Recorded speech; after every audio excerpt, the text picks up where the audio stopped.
जिस तरह से देश का नाम रोशन करने वाले पहलवानों के साथ व्यवहार किया जा रहा है, उससे साफ जाहिर होता है कि इस देश में लोकतंत्र के नाम पर राजतंत्र स्थापित कर दिया गया है।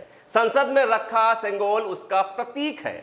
हर मेडल जीतने के बाद ट्वीट कर उसका भी अप्रत्यक्ष रूप से श्रेय लेने वाले देश के प्रधानमंत्री नरेंद्र मोदी भी 1 महीने से न्याय मांग रहे पहलवानों पर चुप हैं। मोदी जी की इस चुप्पी और इस अदा पर एक शेर याद आ रहा है, वो मैं आपको सुना रहा हूं।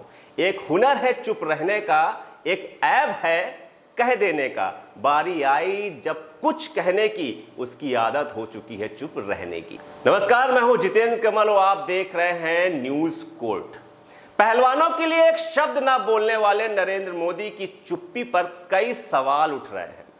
लोग अपने अपने तर्क दे रहे हैं, लेकिन इस पर वरिष्ठ पत्रकार सुशील मानव जी ने बहुत खूब लिखा है। इसको सुनने के बाद आपके मोदी जी की चुप्पी को लेकर उठते सभी शक और सवाल एक झटके में दूर हो जाएंगे। सुशील जी लिखते हैं कि मुझे नहीं पता प्रधानमंत्री नरेंद्र दामोदर दास मोदी की चुप्पी पर कौन लोग सवाल उठा रहे हैं। मुझे तरस आ रहा है ऐसे नासमझ और स्मृतिहीन लोगों पर। महिला पहलवानों का यौन शोषण कोई नई बात है क्या? इस देश में पिछले 9 सालों में बहुत सी यौन शोषण की घटनाएं हुई हैं, पर किसी पर भी नरेंद्र मोदी ने कुछ बोला है क्या? जब पहले नहीं बोला तो अब बोलने की उम्मीद किस बुनियाद पर लगाए बैठे हैं? दूसरी बात, प्रधानमंत्री मोदी क्यों बोले? अपने ही तो भाई बंधु हैं संगठन और सरकार के लोगों के खिलाफ, जबकि इतिहास रहा है भगवा गिरोह का यौन शोषण का।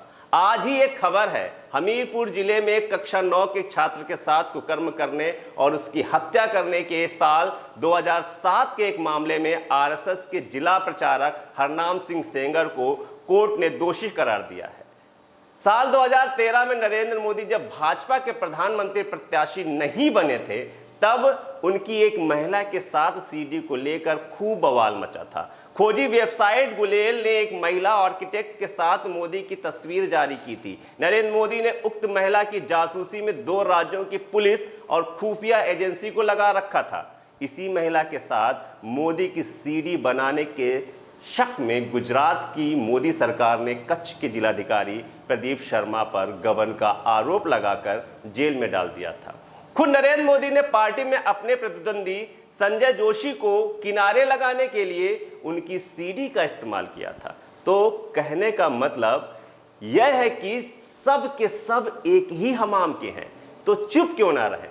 चुप्पी का केवल एक मतलब होता है सहमति और समर्थन। चाहे बलात्कारी ब्रजभूषण शरण सिंह हो, चाहे किसान पर गाड़ी चलाने वाले अजय मिश्रा टेनी, ये लोग केंद्र सरकार के अंग हैं, अभिन्न अंग। यह चुप्पी एक सांस्कृतिक राजनीतिक निहितार्थ में है।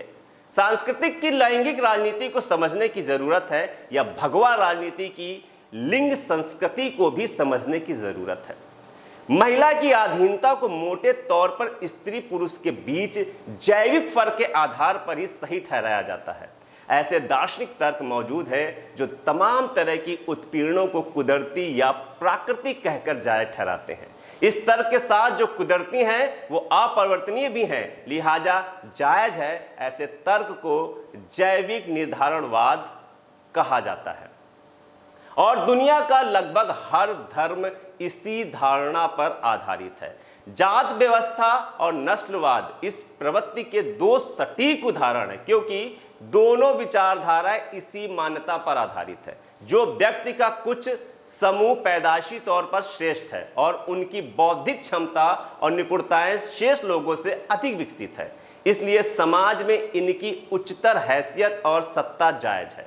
जैविक निर्धारणवाद ही महिला उत्पीड़न को सदियों से वैधता प्रदान करता आ रहा है, लेकिन महिलाएं पहलवानी करके न सिर्फ जैव निर्धारणवाद की अवधारणा को चुनौती दे रही हैं, बल्कि धर्म को भी चुनौती दे रही हैं और पितृसत्ता को भी चुनौती दे रही हैं। महिलाओं के खिलाफ उत्पीड़न का सबसे कारगर हथियार है यौन हिंसा।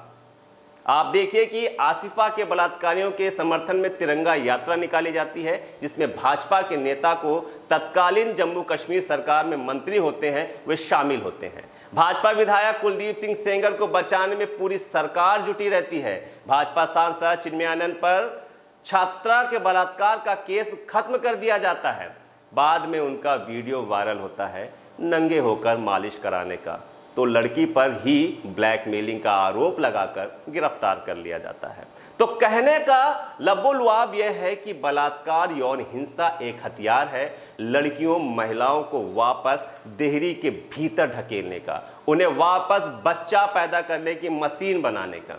आप देखिए कि भाजपा सांसद, आरएसएस और विश्व हिंदू परिषद के नेता लगातार हिंदू स्त्रियों को 4 बच्चे, 8 बच्चे और 12 बच्चे पैदा करने की सलाह देते आ रहे हैं। ये सब हवा में नहीं दे रहे हैं बयान, सबके नेतार्थ हैं। प्रधानमंत्री जी समय के पहिए को पीछे ढकेल रहे हैं। नए संसद में राजदंड और राजसत्ता के प्रतीक सेंगोल को स्थापित किया जा चुका है। स्त्रियां चूल्हा चौका छोड़कर पहलवानी कर रही हैं, जबकि सामंतवादी समाज में पहलवानी तो मर्दों का शगल रहा है। ब्रजभूषण सिंह ने तो मोदी के मुहिम को अमूल्य योगदान किया है, फिर मोदी जी चुप ना रहे तो क्या करें। बलात्कार एक सांस्कृतिक हथियार रहा है। पुराणों में जिक्र है कि विष्णु ने जलंधर को मारने से पहले धर्म रक्षा हेतु उसकी पत्नी वृंदा का सतीत्व भंग किया था, तो यौन शोषण धर्म कार्य है। सारे भाजपाई, आरएसएस, विहिप और बजरंग दल के लोग धर्म बचाने के कार्य में ही तो लगे हुए हैं। फिर धर्म भी तो कहता है वीर भोग्या वसुंधरा। ऐसे में नरेंद्र मोदी की चुप्पी तोड़ने से धर्म कार्य में बाधा उत्पन्न होगी। रही बात महिला पहलवानों के न्याय की लड़ाई की, तो उसे उस देश की जनता को लड़ना होगा। तो अब आप समझ गए होंगे कि नरेंद्र मोदी की महिलाओं पर होने वाले अत्याचार पर आखिर इतनी लंबी चुप्पी क्यों है।